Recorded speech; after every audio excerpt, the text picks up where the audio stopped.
A'udzu billahi minasyaitonir rajim. Bismillahirrahmanirrahim. Assalamualaikum warahmatullahi wabarakatuh. Alhamdulillahirabbil alamin wassalatu wassalamu ala Rasulillah wa ala alihi wa sahbihi wa man walah. Alhamdulillahilladzi hadana li hadza wa ma kunna linahtadiya laula an hadana Allah. Asyhadu an la ilaha illallah wa asyhadu anna Muhammadan abduhu wa rasuluh la nabiyyu ba'dah.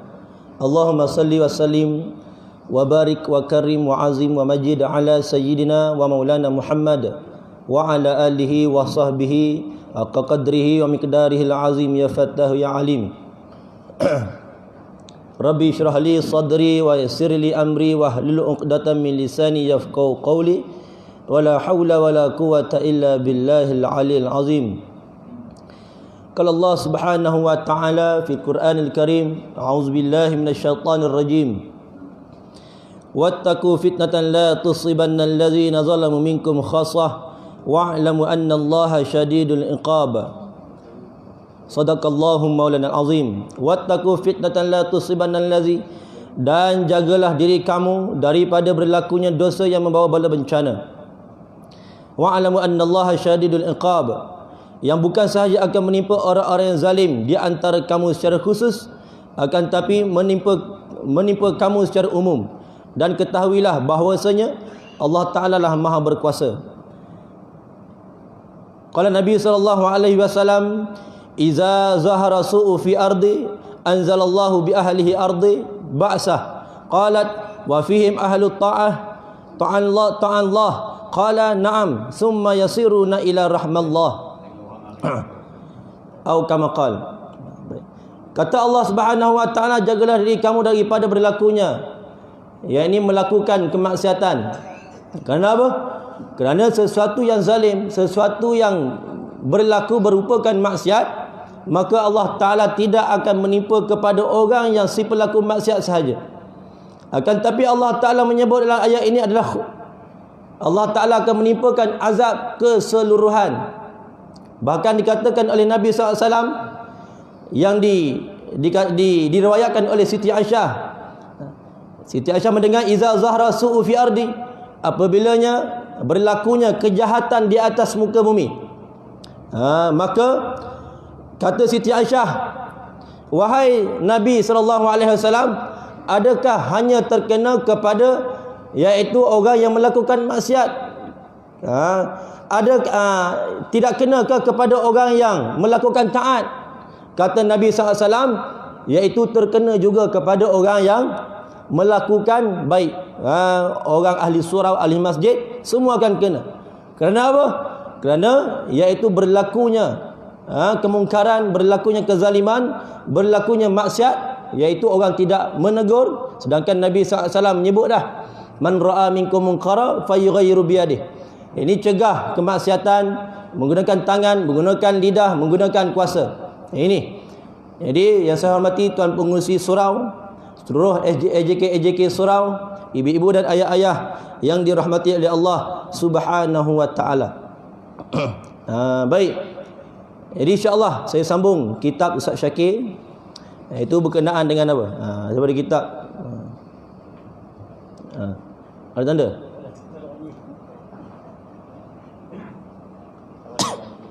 Baik. Ada ni saja ya.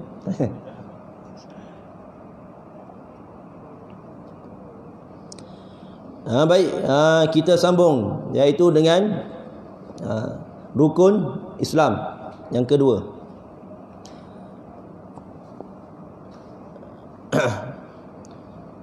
Qala musannif rahimahumullah ta'ala wa nafa'na wa iyyakum bi ulumihi fid darain amin ya rabbal alamin.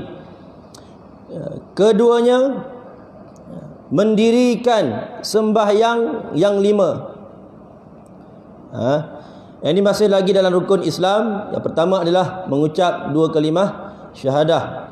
Kemudian keduanya adalah mendirikan sembahyang yang 5. 5 apa? 5 waktu. Baik, dalam rukun Islam ini sebenarnya kita tahu dah, cuma ini nak ingatkan balik. Baik. Nak pula kita sekarang berada dalam bulan Rajab. Siapa sini puasa penuh dah? Tak apa. Yang tak puasa mula puasa, tak ada masalah. Baik, sekarang ini kita berada di bulan Rajab. Dan apa yang berlaku pada bulan Rajab adalah Nabi SAW dijemput oleh Allah Ta'ala seramai 124,000, yakni 124,000 siapa? Nabi ke Rasul? Siapa tahu? Nabi 313 Rasul dan 25 yang wajib diketahui yang disebutkan dalam Quran. Hanya seorang Nabi sahaja yang dijemput oleh Allah Ta'ala naik ke langit. Siapa Nabi? Nabi Muhammad SAW. Yang ini menjadi Nabi yang VVIP. Allah Ta'ala jemput terus naik. Dan dalam masa Nabi naiklah, Allah Ta'ala bagi kepada Nabi SAW iaitu solat. Sedangkan boleh sahaja Allah Ta'ala bagi melalui wahyu. Puasa Allah Ta'ala berikan pada Nabi SAW wahyu melalui ayat Quran. Melalui Jibril bagi pada Nabi Muhammad. Puasa, zakat cukup dengan melalui wahyu. Haji cukup melalui wahyu. Tapi solat Allah Ta'ala jemput Nabi naik, Allah Ta'ala bagi direct kepada Nabi SAW. Nak cerita, sebab itulah solat yang disebutkan oleh Nabi SAW, awwalu ma yuhasabu bi amdul yaumil qiyamati solat, iaitu awal-awal yang akan dihisap adalah solat. Kita mati nanti, tuan-tuan mati, ibu-ibu mati nanti, saya mati, semua mati, awal-awal yang akan dihisap adalah solat kita. Sebab itulah kata Tok Guru adalah solat ini adalah bakul. Bakul lah. Kalau bakul yang bocor nak isi air penuh dah, tak ada penuh. Isi bocor, buang keluar air. Isi tuang keluar air. Tapi kalau bakul itu tak bocor, penuh air. Begitu juga solat adalah ruksun ibadah, iaitu kepala segala ibadah. Kalau solatnya bagus, solatnya tidak bocor, maka boleh isi segalanya. Boleh isi solat, boleh isi Quran, boleh isi zikir.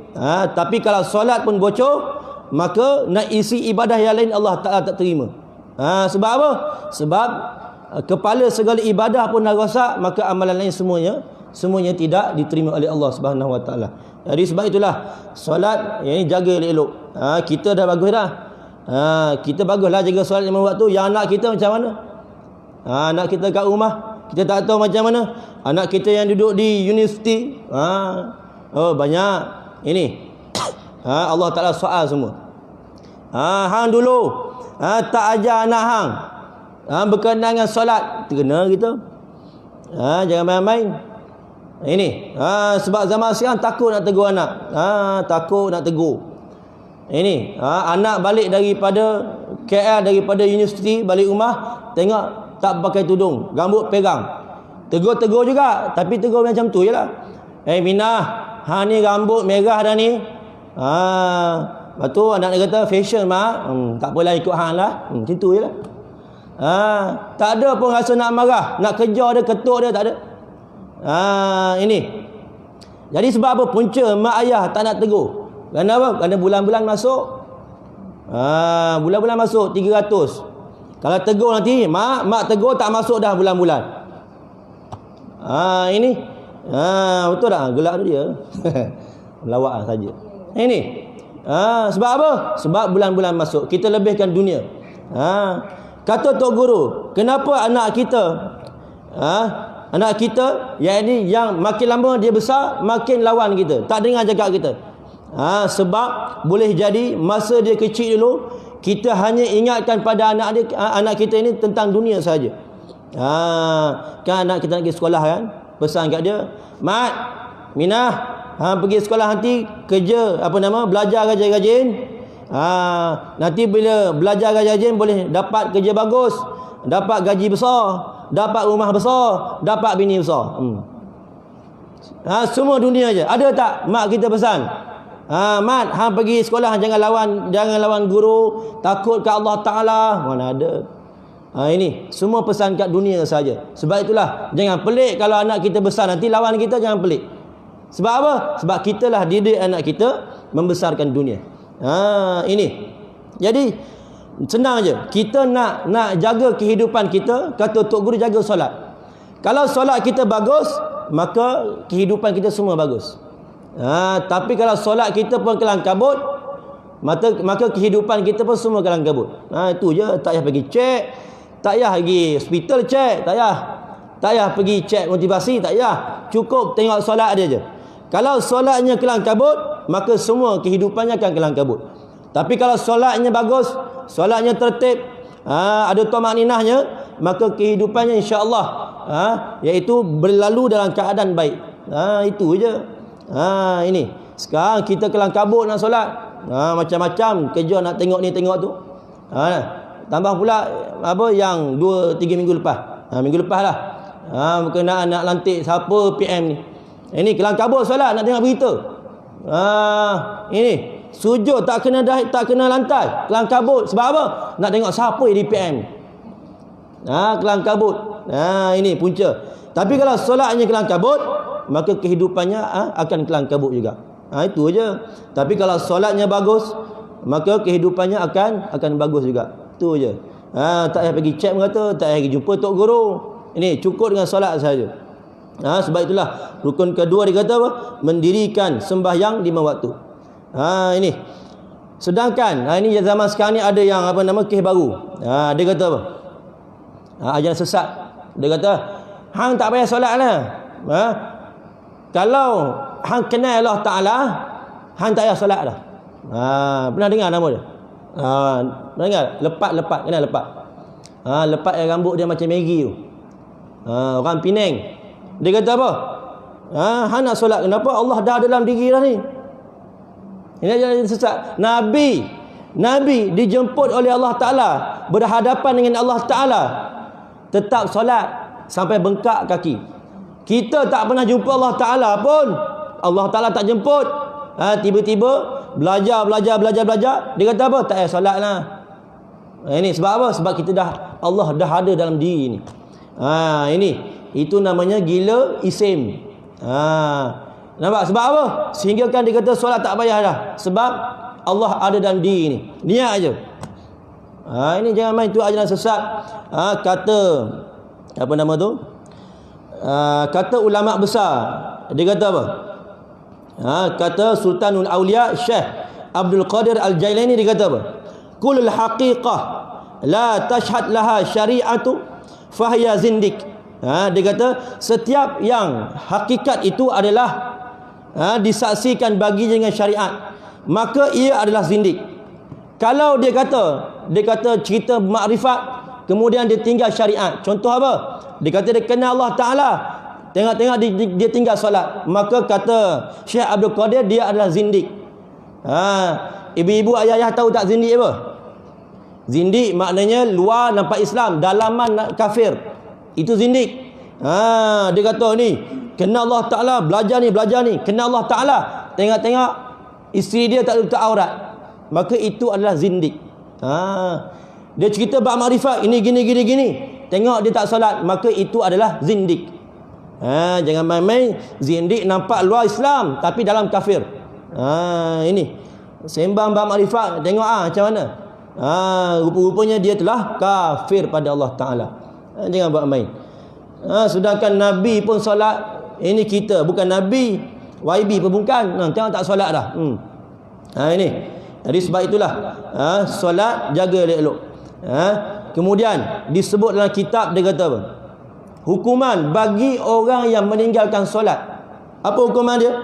Hukumannya adalah bila dia mati nanti Allah Ta'ala akan hantarkan kepada dia adalah seekor ular, namanya apa? Apa nama? Suja'ul Aqra. Ular tu berwarna hitam, berkilat, matanya merah. Ular inilah akan membelik orang yang tidak solat. Setiap kali dalam kubur nanti, setiap kali waktu solat, contoh jagi isyak masuk jagi, kemudian orang yang tak solat, Allah Ta'ala hantarkan ular ini akan belik dia setiap kali waktu solat. Jangan main-main, berat orang yang tak solat ni. Kalau anjing ataupun babi lah, jilat apa-apa pun, kita boleh basuh dia. Bukan basuh anjing tu, basuh tempat tu, 7 air 1 air tanah, cukup, boleh guna dah benda tu. Tapi kalau orang yang tak solat, Nabi kata apa? Orang yang tak solat, rumah itu akan jadi bala pada dia. Anak kita kat rumah berapa lama tak solat, maka rumah itu akan jadi bala. Sedangkan pada zaman Nabi SAW, ada seorang lelaki dan perempuan, dia pendek ceritalah, muskil, macam mana tak tahu nak buat. Dia orang ni, lelaki ni cakap, kalau bulan, saya tak ingat cerita dia. Dia habis lebih kurang dia kata apa?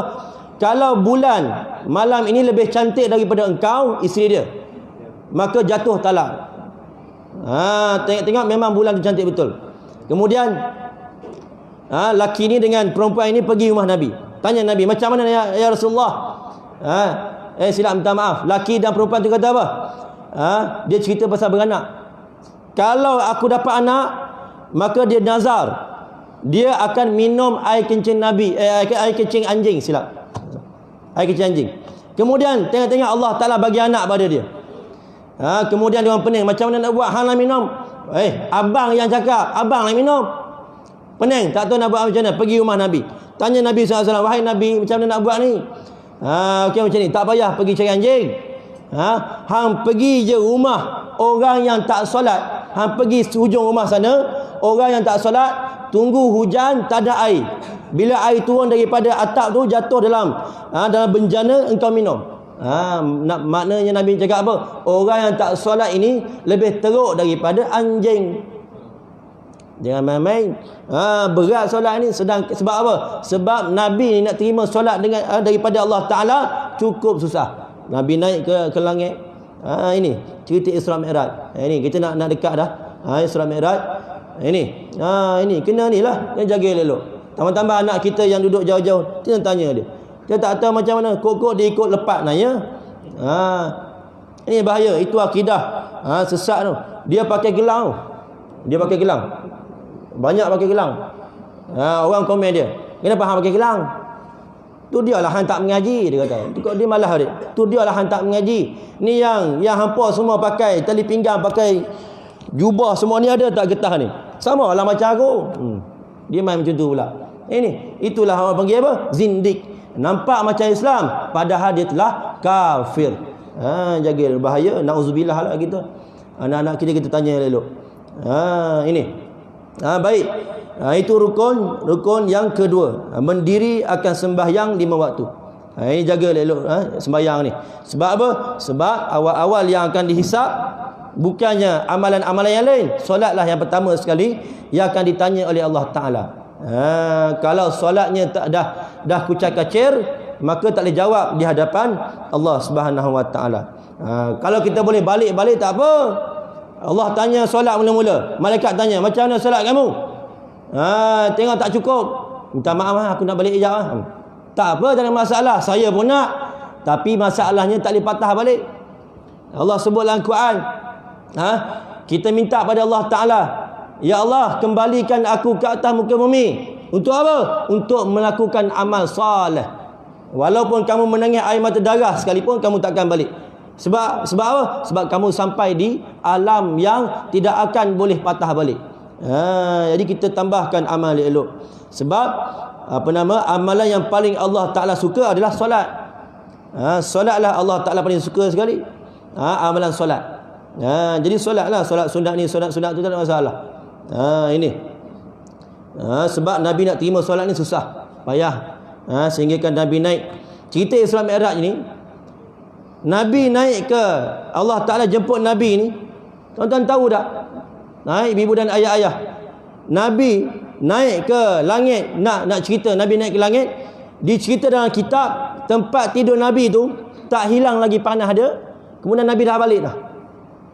Nak ceritanya berapa minit, berapa lama Allah Ta'ala menjalankan Nabi Muhammad sampai ke langit. Sehingga kan Nabi bangun tidur, kan selalu kalau kita tidur dia ada panah, rasa panah suam-suam macam tu. Nabi naik ke langit, Nabi patah balik, panah tu ada kurang, ada lagi. Nak ceritanya sekejap sahaja Allah Ta'ala jalankan Nabi Muhammad. Ini dalam kisah cerita Isra Mi'raj itu. Kemudian Nabi turun.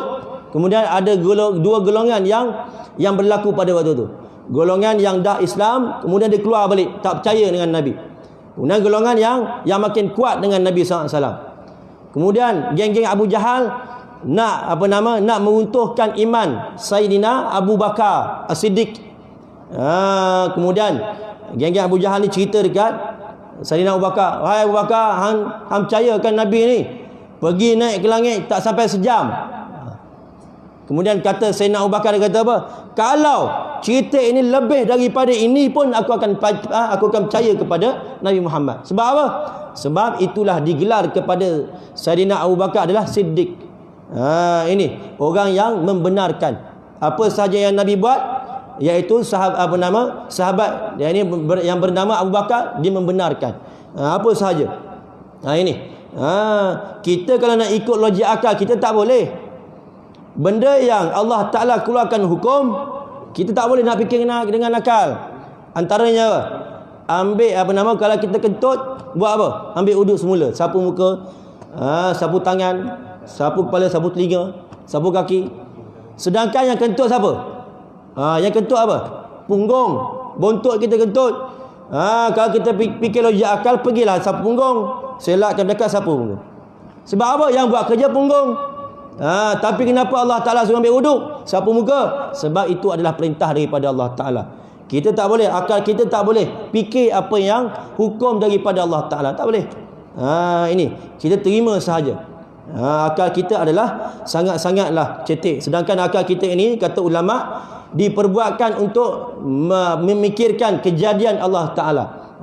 Itulah yang disuruh ni fikir di luar jangkaan. Tak boleh. Baik. Jadi yang rukun Islam yang kedua adalah mendirikan sembahyang 5 waktu. Kemudian yang ketiganya adalah memberikan zakat. Berikan zakat. Ini kita tahu dah semualah. Berikan zakat. Ini golongan, satu kisah golongan yang tidak mahu mengeluarkan zakat, iaitu Sayyidina Umar isyhar perang kepada orang yang tidak mengeluarkan zakat. Jadi keluarkan zakat ini adalah sebahagian daripada rukun Islam. Tuan-tuan, ibu-ibu dan ayah-ayah, kalau rukun Islam ini, kalau dunia 5 tolak 1 jadi 4, tak ada masalah. Kalau 10 tolak 8 jadi 2, 7 tolak 3 jadi 4. Tapi kalau rukun dalam agama, rukun Islam, 5 tolak 1 jadi apa? Itu kosong lah. Yang 5 jadi 4, ustaz. 4 apa, 5 apa jadi kosong lah. Dalam agama tak boleh. 5 tolak 1 dan rukun Islam jadi kosong. Dia contoh, dia tak terima bayar zakat. Tak nak aku bayar zakat, maka semua rukun Islam tadi jatuh. Maknanya dia tidak Islam, jadi kafir. Jangan main-main. Jadi kena buat semua. Ini adalah perintah daripada Allah Ta'ala. Nama perukun. Rukun maknanya apa? Tiang. Tiang. Kalau kita nak buat surau, buat masjid, buat rumah, mesti kena ada tiang. Ini tak ada tiang, macam mana nak buat? Boleh buat? Mana ada? Pergi kat rumah Pak Mat. Mat, ni aku nak buat rumah ni. Okey lah. Tapi aku tak nak buat tiang, aku nak tulis berbumbung. Gagal tak boleh tak? Mana boleh. Kena cap orang gila lah. Ni gila babi dah Mat ni. Nak buat macam mana nak berbumbung tu? Tiang tak nak buat. Yang ni gila ni. Ini. Jangan. Ini rukun, maka kena buat. Kena buat kelima-limanya. Tak buat salah satu, maka jadi kosong. Tak jadi 4 dah, jadi kosong lah. Ini. Jadi kena buatlah. Memberikan zakat. Kemudian zaman peperangan, para sahabat dulu yang tak bayar zakat, sahabat isyar perang kepada dia. Sebab adalah kalau orang yang tak bayar zakat, dia tak nak bayar zakat, maka dia telah kafir. Dia yang main-main. Kita kena jaga elok lah. Ini keempatnya adalah puasa bulan Ramadan. Puasa bulan Ramadan ni nak masuk ni, Rejab, Syakban, Ramadan. Rejab, Syakban, Ramadan ini Allah Ta'ala gandakan amalan-amalan kita. Buatlah amalan apa pun, tak kira lah amalan apa, buatnya lah. Tambah-tambah pula kita buat sunnah. Ini sunnah zaman bulan-bulan biasa, pakai serban dapatlah pahala 70 kali ganda. Kalau semayang lah, pakai serban semayang dapat 70 kali ganda. Tapi kalau bulan Ramadan, bulan Syakban, bulan Rejab, Allah Ta'ala gandakan lagi banyak. Ini kita dah lah, amalan kita dah sikit. Ke sini orang apa nama Taman Delima buat amalan banyak, tak ada. Amalan kita sikit. Tuan-tuan saya semua sikit amalan. Tapi kita minta pada Allah Ta'ala mudah-mudahan dengan amalan-amalan kita ini Allah Ta'ala terima. Buatlah amalan apa pun, buatlah sunnah apa pun. Tak boleh buat sunnah besar, buat sunnah kecil. Ini apa sunnah besar? Siapa tahu sini? Sunnah besar. Boleh jawab nanti kita bagi hadiah dekat luar. Sunnah besar apa?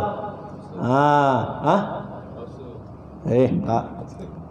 Kahwin 4. Sunnah besar lah.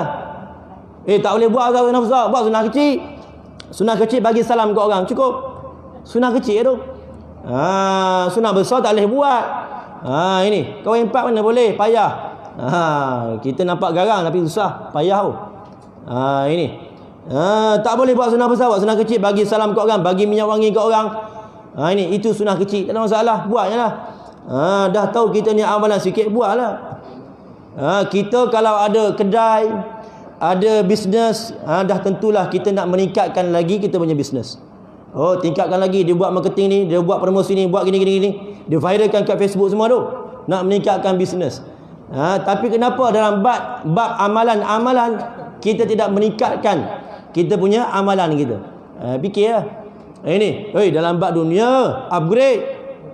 Ni nak raya ni, ibu nanti siap jagalah di poket nanti ni. Bang, nak raya ni bang. Besar dapur tu. Bang, nak raya ni sofa baru bang, sofa. Upgrade. Tapi kenapa dalam bab amalan-amalan tidak upgrade? Kita fikirlah. Ini, bab dunia upgrade. Kereta dia bos spoiler mah tu. Bos lampu neo. Tak puas hati bos lampu neo, balut pula dengan lampu raya. Nak nampak lawanya pasal. Ini upgrade, tapi bab akhirat mana ada kita upgrade. Ini kita upgrade sama-sama upgrade. Ini tak boleh buat banyak, jangan tinggal semua. Buat sikit-sikit tak ada masalah. Ini samalah, sebab apa? Sebab kita nak hadapi perjalanan kita ini adalah beratus ribu tahun, bukan yang 5-6 jam. Nak pergi Kelantan, nak pergi Terengganu 7 jam daripada sini, 7 jam. Nampak? Apa yang kita buat nak pergi Ganu? Kita tengok, cek bunga tayar, kita cek minyak hitam, cek tengok duit ada tak dalam poket, cek semua, nak pergi lah. Tu nak pergi Ganu, melancong cuti bulan 3 ni. Cuti sekolah ni je.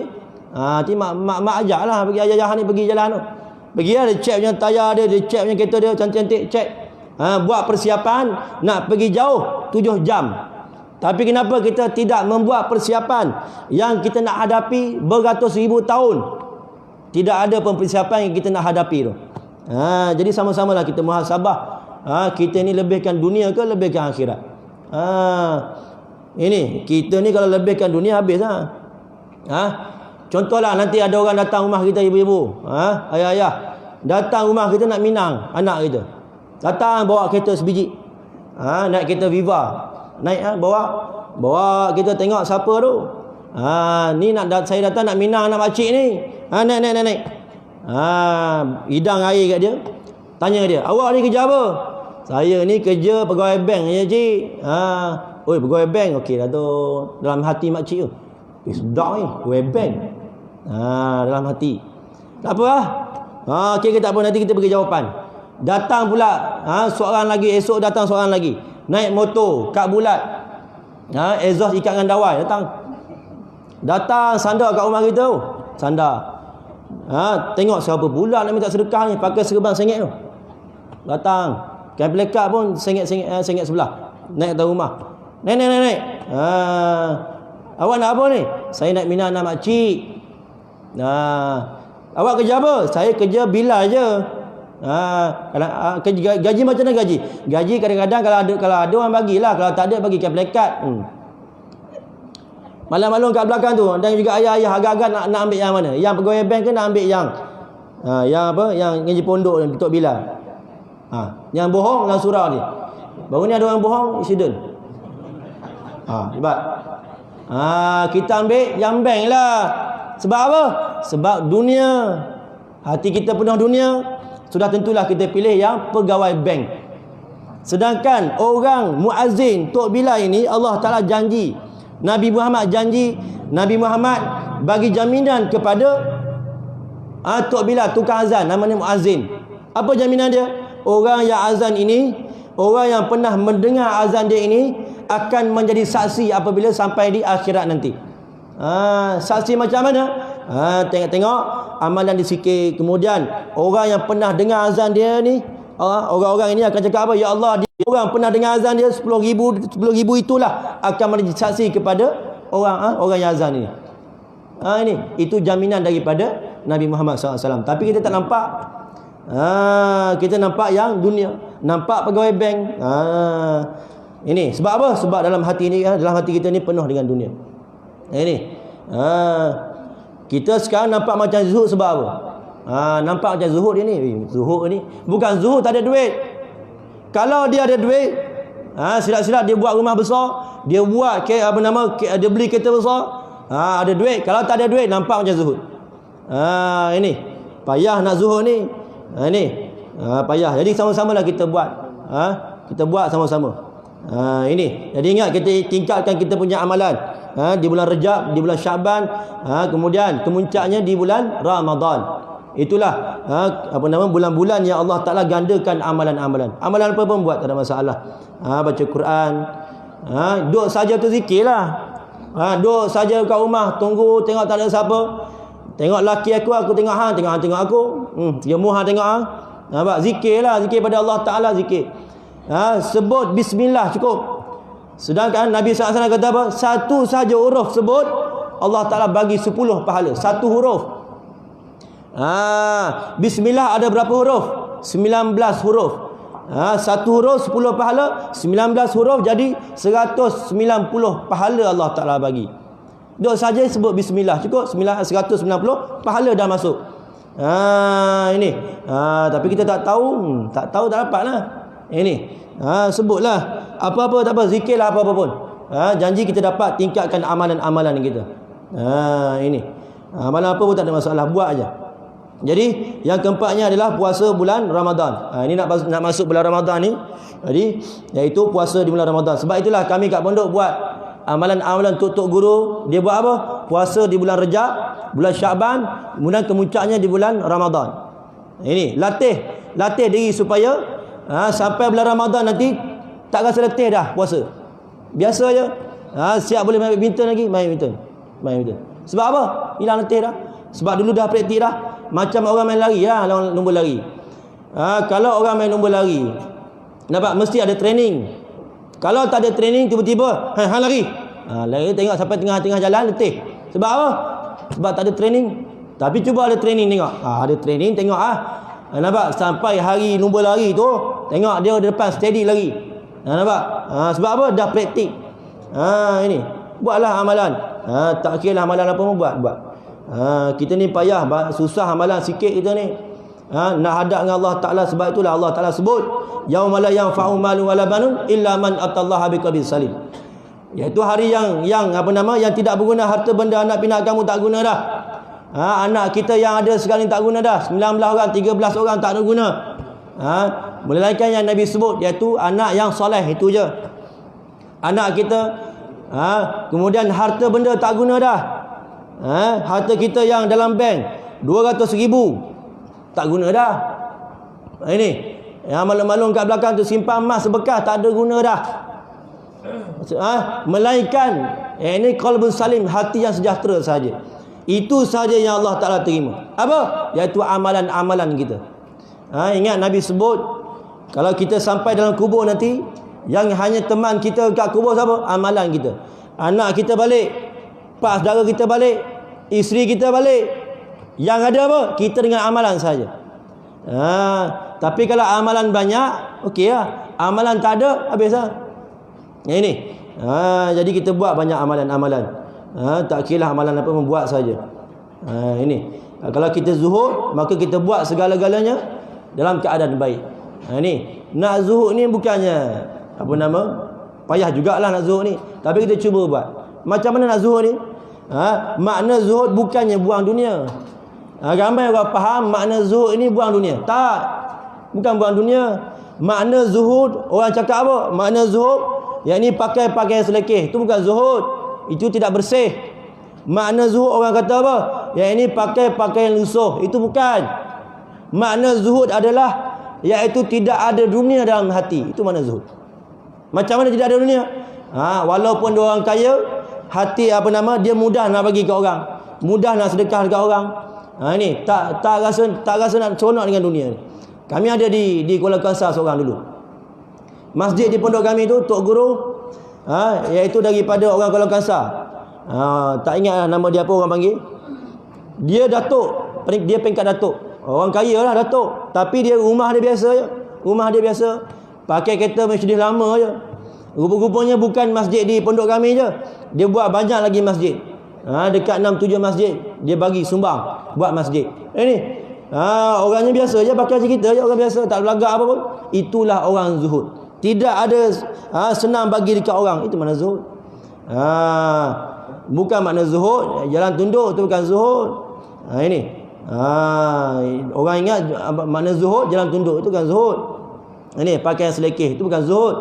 Habis ustaz, macam mana tok guru kita yang pakai pakaian selekeh tu? Itu cerita lain. Walaupun dia pakai yang macam itu, tapi orang tengok dia ingat Allah Ta'ala. Kita cuba pakai yang tu tak? Dah lah orang tengok kita tak ingat Allah Ta'ala, tengok pakaian kita lagi lah tak ingat Allah Ta'ala. Ini. Jadi kita pakai dia elok. Ini. Baik. Jadi rukun Islam yang keempat adalah puasa bulan Ramadan. Yang kelima adalah haji akan Baitullah. Bagi mereka yang kuasa kepadanya akan jalan. Iaitu mengerjakan haji, yang ini jika berkuasa. Sekarang ni tak boleh dah nak pergi umrah. Ustaz Syakir patutnya esok dia pergi umrah, tapi tak boleh. Sebab apa? Disekat oleh Arab Saudi.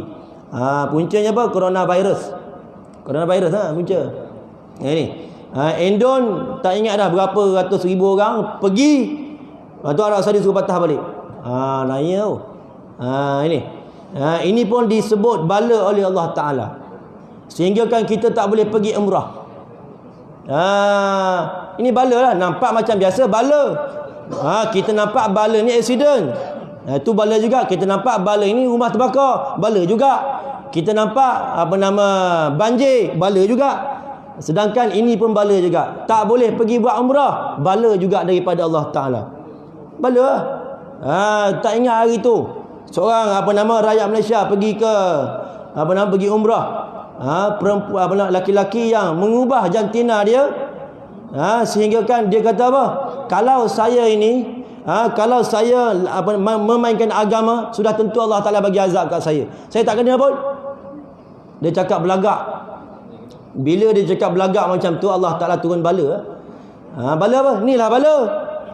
Nampak macam coronavirus, memanglah sekali lah tu. Tapi inilah bala daripada Allah Ta'ala. Ini bala lah. Ini punca kenapa tak boleh pergi umrah. Ini sedangkan ramai dah beratus ribu dah daftar nama nak pergi, tak boleh pergi. Ini tak tahu sekat sampai bila. Katanya sekat sampai bulan 5 bulan 6 kot. Wallahu alam lah. Ini punca apa? Punca tu lah, sombong dengan Allah Ta'ala. Kita kalau sombong dengan Allah Ta'ala tak ada apa lah. Belagak dengan Allah Ta'ala. Ini belagak dengan Allah Ta'ala, dia kata apa? Tak kena apa pun. Allah sebut dah dalam Quran. Allah kata tiba masanya Allah Ta'ala akan bagi bala. Allah Ta'ala bagi bala dengan terkejut. Nampak? Tiba-tiba dia kena. Inilah balanya, tak boleh pergi umrah. Sebab itulah saya baca tadi ayat tadi, iaitu jagalah, peliharalah diri kamu daripada melakukan maksiat. Sebab apa? Bila Allah Ta'ala turun bala, bukan dia yang kena, semua kita. Tengok puncanya. Punca dia seorang aja. Laki-laki yang menyerupai perempuan pergi dekat Mekah, masuk tempat perempuan, punca dia. Tengok rakyat Malaysia semua kena. Apa? Tak boleh pergi umrah. Bala lah tu. Ini yang kita tak nampak. Kita nampak bala rumah terbakar, itu je. Hang ni kena bala nampak. Nampak? Dia tak sembahyang, padahal dia lah kena bala. Ni kata ulama, seorang anak murid pergi dekat ulama ni. Wahai tok guru, anak engkau meninggal. Tok guru dia kata apa? Dia kata dia kata anak aku meninggal tak ada masalah. Itu bukan bala daripada aku. Itu bukan satu yang mengecewakan diri aku. Yang satu bala daripada Allah Ta'ala adalah menyebabkan aku solat jemaah lambat. Itulah bala yang paling besar bagi aku. Itu ulama. Kita kalau anak kita mati menangis lah. Kalau solat lambat tak menangis pun. Sebab apa? Sebab kita, hati kita kat dunia je. Ulama macam tu lah. Dia kata apa? Menyebabkan kalaulah solat aku lambat, maka itulah bala paling besar sekali bagi aku. Inilah ulama yang mengutamakan akhirat. Kita banyak utamakan dunia. Baik. Sehingga kan kalau kita utamakan dunia, sampai kita jahil bab ilmu ini. Tak tahu apa bab ilmu ni. Orang nak kahwin, dia nak kahwin. Sampai masa tak tahu bab ilmu. Habis. Kahwinlah hang utama, kahwin. Kahwin. Tengok malam tu rumah terbakar sebelah tu. Laki tu pun bangunlah tolong 3 pagi, tolong. Rumah terbakar, rumah terbakar pukul 2 pagi. Baru kahwin laki pasang ni. Bangunlah laki tu pergi tolong padang rumah tu. Habis kurang-kurang sampai pukul 3.30 habis lah. Tidur. Tidur tak sempat nak nak malam pertama lah. Nak subuh tak sempat. Nampak? Jadi bangunlah nak sembahyang subuh. Laki tanya dekat isteri, macam mana semalam? Nak kena mandi ke tak ni? Tanya, pakak tanya. Tak ingat abang. Nampak? Laki pun tak ingat kan. Dulu abang belajar juga. Jarah itu tak belajar pun. Nampak? Azan ke apa? Terus. Tak ingat lah. Kemudian tak apa. Hang pergi tanya ayah. Pergi tanya ayah. Ayah mentua dia. Ketuk rumah pintu ayah. Tanya. Assalamualaikum. Ayah nak tanya ayah. Ada apa? Ayah dia keluar pakai seluar pendek tu. Pakai boxer. Ada gambar Mickey Mouse. Tanya. Ya, nak tanya ya, semalam saya tak tahulah tidur semalam tapi tak ni lagi. Macam mana ya? Kena mandi ke tak ya? Itulah dulu orang suruh belajar hampa tak belajar. Itulah bodoh apa ketua. Waktu ayah dia kata apa? Kena tayamum. Elok. Ayahnya bodoh juga. Ini semua bodoh. Sebab apa? Sebab tidak belajar bab ilmu. Bab dunia janganlah. Ini bab dunia habis. Kata Imam Syafi'i, kalau kita nak nak dapatkan ilmu, maka kena bersusah payah. Mana ada orang dapat ilmu nak senang-senang, mana ada. Susah payah. Susah payah. Waktu sekarang ni orang sibuk kat luar main dam haji. Tengok berita, tengok apa berita ini, siapa jadi menteri. Sibuk tengok berita sekarang ni.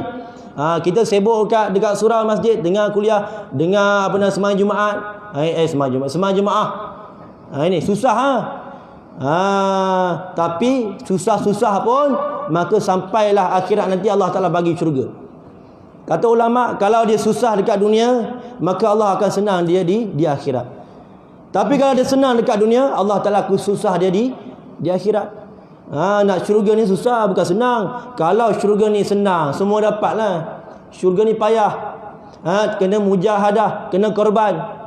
Ini. Sebab semua barang dalam syurga ni semua sedap. Ini.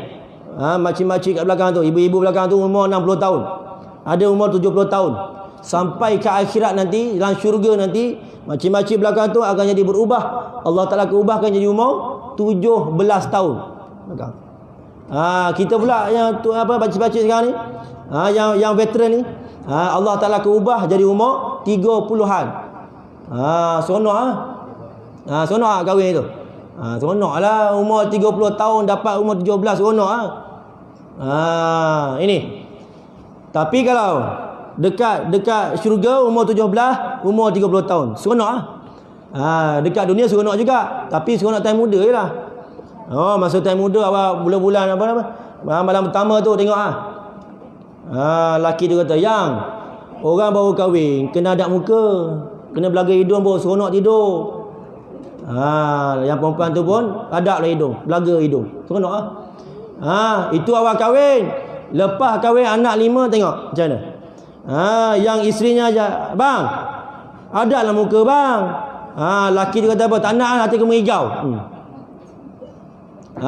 Itu barang dunia seronok sekejap je, tapi barang akhirat semua seronok.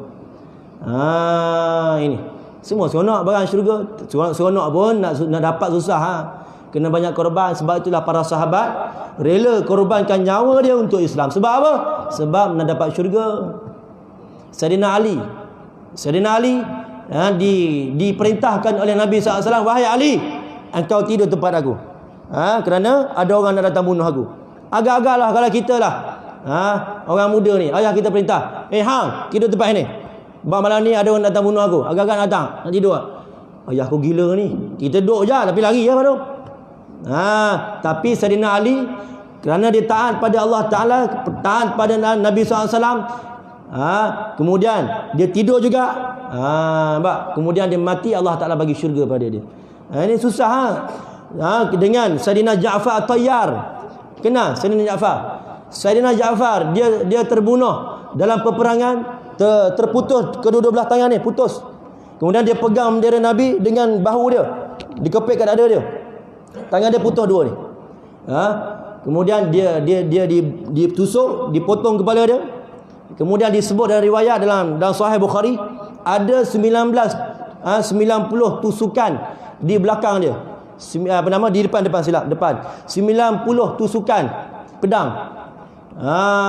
Ini 19 tusukan pedang. Maknanya apa? Maknanya sahabat rela pertahankan Nabi, rela pertahankan bendera yang dibuat oleh Nabi. Kemudian Allah Ta'ala anugerahkan dia syurga pada dia. Sebab itulah Sayyidina Ja'far digelar yakni sahabat yang bersayap.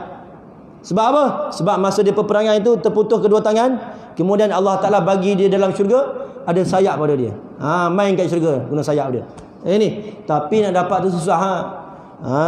Jaga solat, yang perempuan payah juga nak jaga. Ini nak taat pada suami senang. Ini taat pada suami. Nabi sebut dalam hadis Nabi SAW, Nabi kata apa? Dunia itu adalah perhiasan.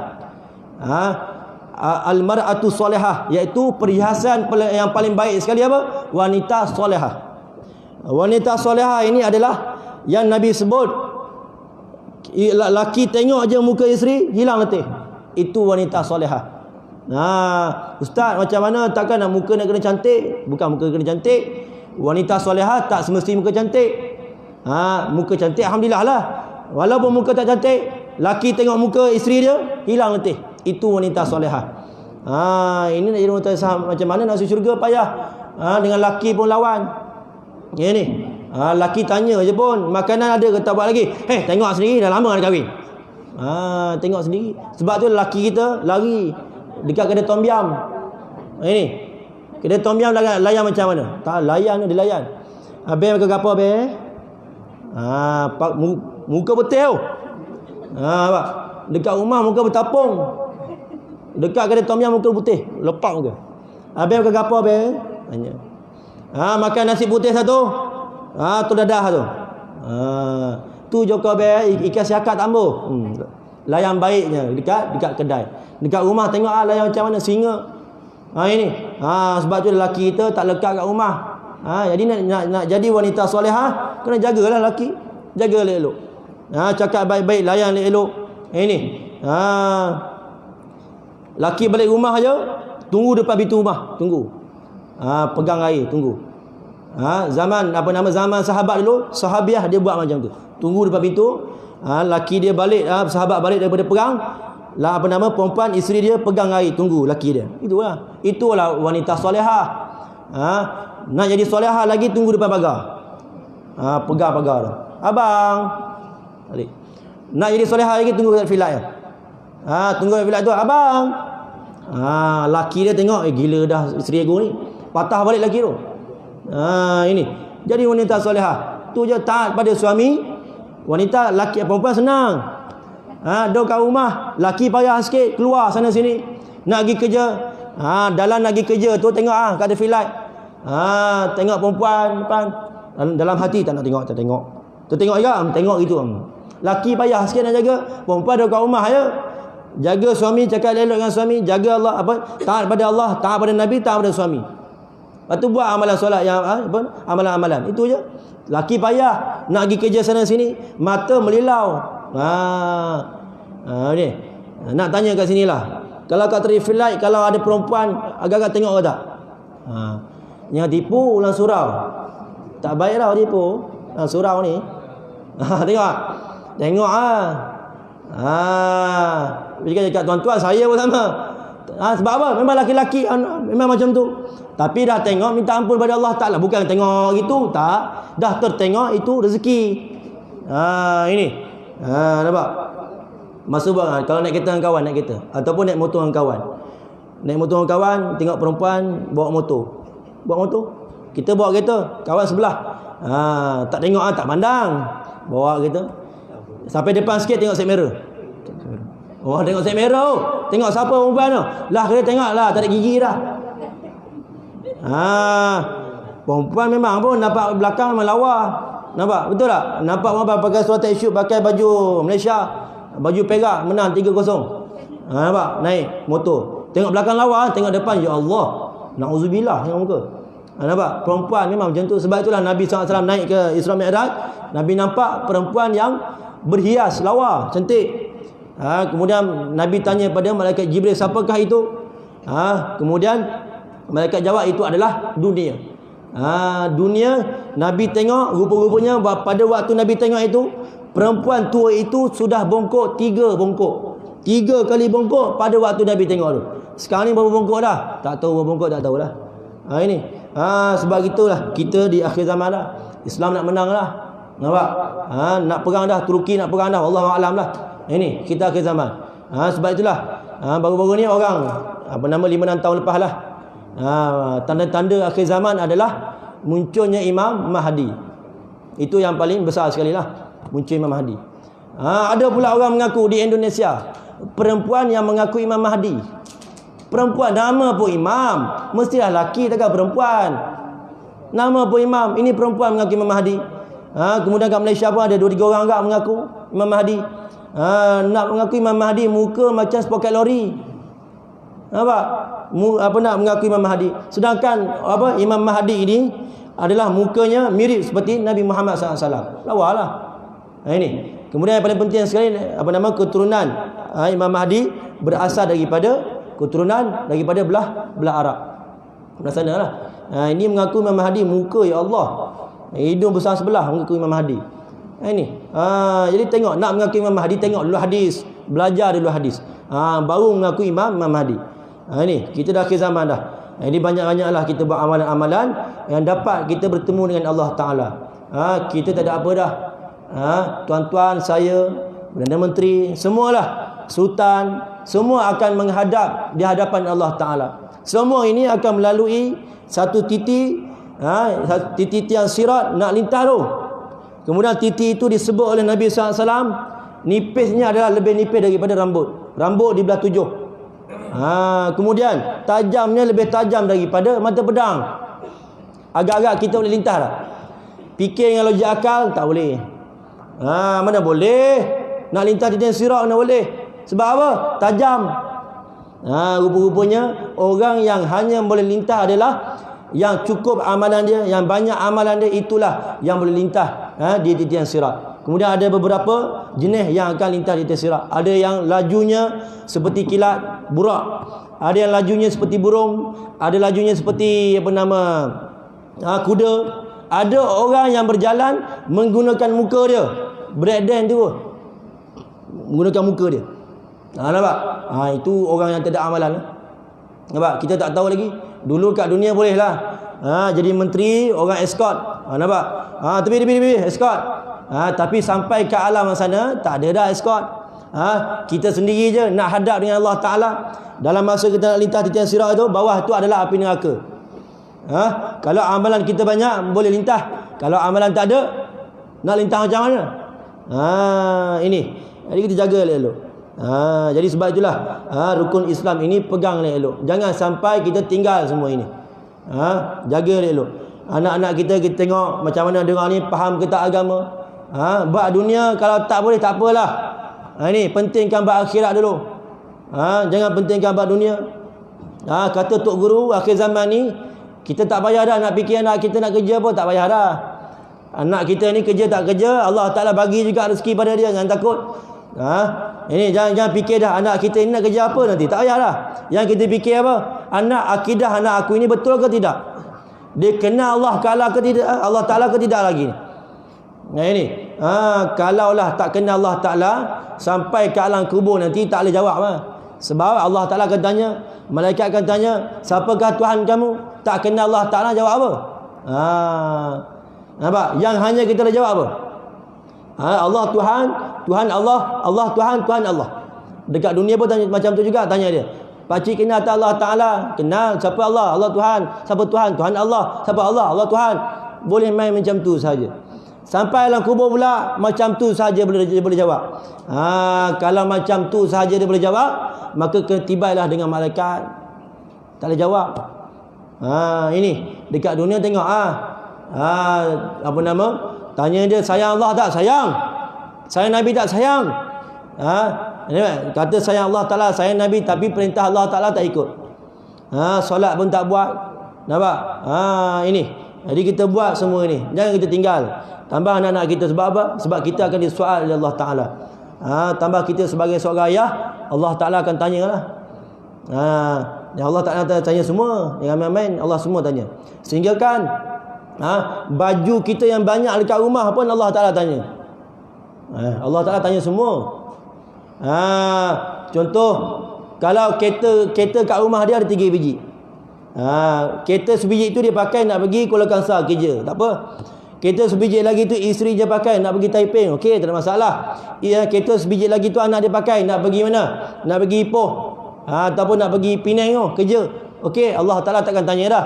Kereta 3 biji. Tapi kalau dia kereta 3 biji, dia pakai, dia seorang hanya pakai, Allah Ta'ala akan tanya dia.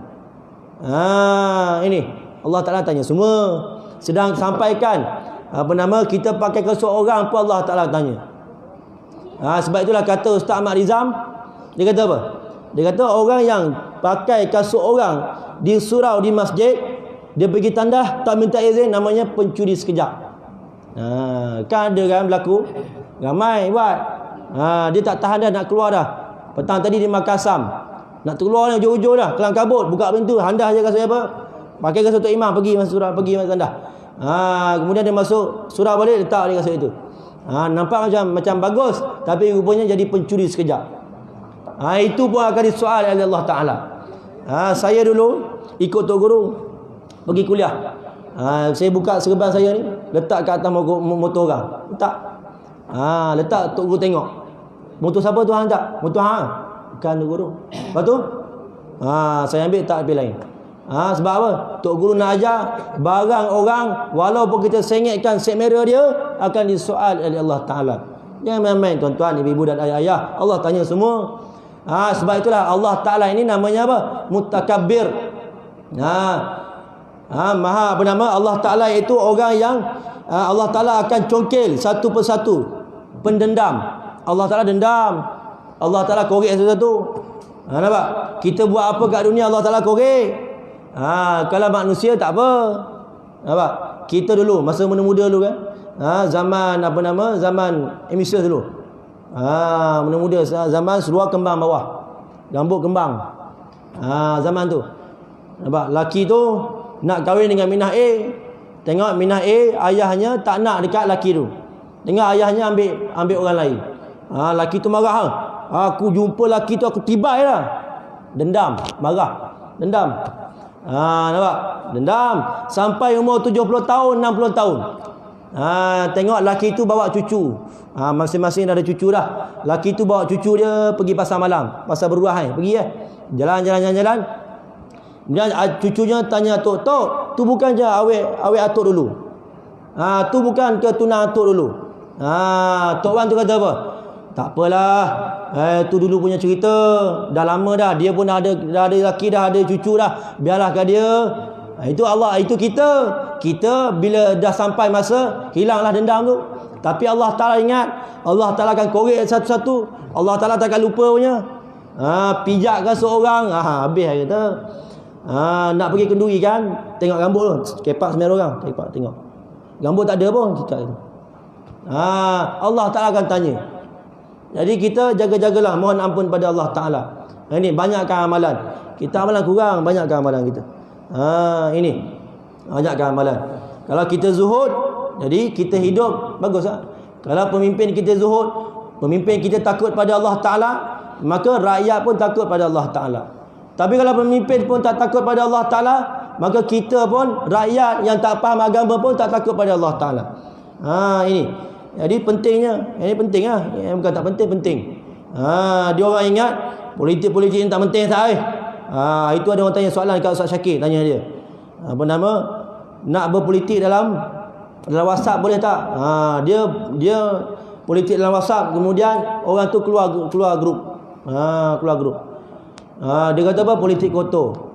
Kalau politik kotor, politik ini adalah ikut pada orang yang pakai. Contoh pakai baju lah. Kalau orang tu pakai baju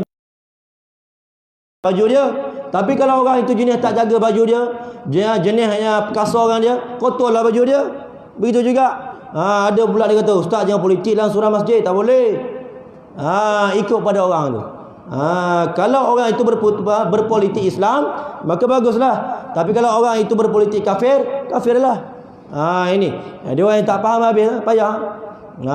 Jadi sekarang ni alhamdulillah, syukur pada Allah Ta'ala. Allah Ta'ala kembalikan, jadikan kerajaan kita adalah kerajaan yang takut pada Allah Ta'ala, insya-Allah. Mudah-mudahan kerajaan yang dibimbing oleh ulama. Ini yang kita nak, ulama yang tukang bimbing umara, membimbing pemimpin, baguslah. Yang itulah kita nak. Ini tak naklah, kita tak nak daripada orang yang yang pimpin kerajaan, tengok-tengok tak boleh buat apa, nak pula dia jual semua. Tabur haji habis lah. Tabur haji yang tuan-tuan, mak-mak kumpul sebelum ni, aset-asetnya semua dijual. Hotel, kemudian di Sabah tanah beratus ribu ekar tu semua dijual. Nampak? Habis dah. Apa yang kita tinggal? Sebab itulah kita sekarang alhamdulillah syukur pada Allah Ta'ala. Allah Ta'ala kembalikan, jadikan pemimpin kita ini takut pada Allah Ta'ala. Mudah-mudahan Allah Ta'ala jadikan pemimpin kita ini takut pada Allah Ta'ala, dibimbing oleh ulama, insya-Allah. Jadi insya-Allah lain dah begini. Jadi insya-Allah ini rukun Islam yang kelima, iaitu haji akan Baitullah bagi mereka yang kuasa kepadanya akan jalan, iaitu orang yang ada tenaga untuk pergi mengerjakan haji, itu adalah diwajibkan atas dia. Jadi insya-Allah bermula iman itu. Jadi insya-Allah Ustaz Syakir akan sambung bermula iman itu. Jadi saya nak bagi amalan sikit pada ibu-ibu, ayah-ayah. Kalau anak-anak kita menangis, ataupun cucu menangis lah. Cucu menangis, tak tahu ustaz, cucu saya ni 3 pagi 2 pagi menangis je. Memanglah menangis. Nama budak kecil, dia nama jin yang kacau tu nama apa? Ummu Sibyan. Ummu Sibyan, iaitu jin budak-budak, jin kanak-kanak kacau dia. Macam mana nak buat ustaz? Baca surah Al-A'raf. Surah Al-A'raf ayat yang ke-16. Ini tak payah dah panggil ustaz, tak payah panggil ustaz dah.